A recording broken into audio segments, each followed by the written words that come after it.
تو یہ ایک آپشن بن جاتا ہے. جیسے کہ میں نے کہا ہم لوگ وقت کی کمی کی وجہ سے جو ہے وہ باہر سے کھانا منگوا لیتے ہیں ایٹ ٹائمز, ڈیلیور کرا لیتے ہیں, اور اب تو ڈیلیور کرانا اتنا زیادہ آسان ہے, اتنی ساری آپشنز ہیں, اور وہ ریسٹورنٹس کیفیز جو ڈیلیور کرتے ہیں ان کے ساتھ ہی ساتھ انڈیپینڈنٹ ایپس بہت سارے آ گئے ہیں جو اس چیز کو پروموٹ کر رہے ہیں. ان کا کام ہی یہ ہے کہ وہ ڈفرینٹ ریسٹورنٹس کے کھانے جو ہیں وہ آپ تک پہنچائیں.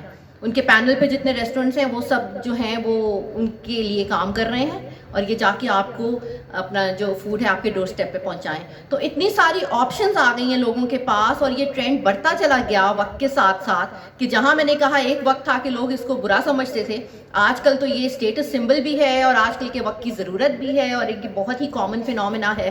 ایون آفیسز میں جو لوگ ہیں کام کرنے کے دوران وہ باہر سے کھانا آرڈر کر لیتے ہیں, یا کبھی اگر ٹائم ہو تو وہ آفیشیل لنچز پہ چلے جائیں گے, سب لوگ مل کے آپس میں اپنا گروپ اپنی ٹیم کو لے کے چلے جائیں گے. اگر کسی کو آپ نے وہ کرنا ہے تھوڑا بہت اپریسیشن دکھانی ہے تو آپ ان کو کھانے پہ لے جائیں گے. اور اسی طرح سے جب شادی بیاہ کے معاملات ہوتے ہیں تو بھی جب لوگ دلہا دلہن کو انوائٹ کرتے ہیں, ان کو مطلب سارٹ آف اپنی فیملی میں انٹروڈیوس کرانے کے لیے نئے ممبر کو, تو پہلے جہاں گھر بلایا جاتا تھا تو اب وہ گھر بلانے کے بجائے ریسٹورنٹس میں ہی لے جاتے ہیں. جو بھی میٹنگز ہوتی تھیں پہلے وقتوں میں آفیسز میں ہوتی تھیں باقاعدہ, کارپوریٹ کلچر میں ایک ہوتا تھا کہ آپ کے پاس خاص طور پہ ایک میٹنگ روم, ایک بورڈ روم اچھا سا ہوتا تھا خاص اسی مقصد سے کہ وہاں میٹنگز ہوں گی. لیکن اب یہی آسان سمجھا ہے کہ ریسٹورنٹس کیفے. اسی طرح سے جہاں میں کارپوریٹ کلچر کی بات کر رہی ہوں وہیں پہ یہ بھی ہوتا ہے کہ دوست آپس میں ملنا جلنا بھی ریسٹورنٹس اور کیفیز میں کر رہے ہوتے ہیں on a very very casual note. جو اسٹوڈنٹس ہیں وہ اگر اتنے hi fi fine dining restaurants میں نہیں جا رہے تو وہ یا تو روڈ سائڈ جگہوں پہ چلے جاتے ہیں, آؤٹ ڈور جہاں بیٹھنے کا سلسلہ ہوتا ہے, یا پھر وہ جو چھوٹی چھوٹی کافی شاپس وغیرہ ہیں, کیفیز ہیں, وہاں پہ بیٹھ جاتے ہیں. تو وہ اپنے فرینڈس کے ساتھ وہاں پہ جو ہے میٹ اپ رکھ لیتے ہیں, اینڈ ان کی گپ شپ اور ان کا ملنا جلنا وہاں ہو جاتا ہے. گھر والوں کے لیے بھی ایک طرح سے سہولت ہے کہ بھائی بچوں کے دوستوں کو آپ نے گھر پہ انٹرٹین نہیں کرنا, بچوں کو تھوڑے سے پیسے دیے اور کہا بھی بیٹا just go and have good time, آپ باہر جا کر جو آپ کو جہاں جانا ہے آپ چلے جاؤ. تو اسی طرح سے ہر کوئی جو ہے وہ باہر کے کھانے کا ایک تو شوقین بھی ہو گیا ہے, عادی بھی ہو گیا ہے, اور یہ ایک ایسا فینومینا ہے جو ہماری زندگیوں کا باقاعدہ ایک بڑا ہی اسینشیل حصہ بن گیا ہے. اس بات کا اندازہ مجھے اس وقت ہوا جب کہ اتنا زیادہ سیویئر لاک ڈاؤن امپوز ہوا ہر جگہ بیکاز آف کووڈ, اور لوگ باہر نہیں جا سکتے تھے. تو وہ اس وقت اندازہ ہوا کہ ہماری زندگیوں میں یہ کتنی ایک امپورٹنٹ بات تھی جو کہ مس آؤٹ ہم کر رہے ہیں, ہم باہر کھانا کھانے نہیں جا سکتے. اور پھر آہستہ آہستہ خیر ہوا یہ کہ لاک ڈاؤن تھوڑا کم ہوا تو ڈیلیوریز وغیرہ انہوں نے ایٹ لیسٹ اوپن کی, یا ٹیک اوے آپشن آپ کو دے دیا, تو دیٹ واز اسٹل ریلیف کہ چلو آپ نے تھوڑا بہت جو ہے کچھ کھانے کا دل تھا آپ نے منگوا لیا.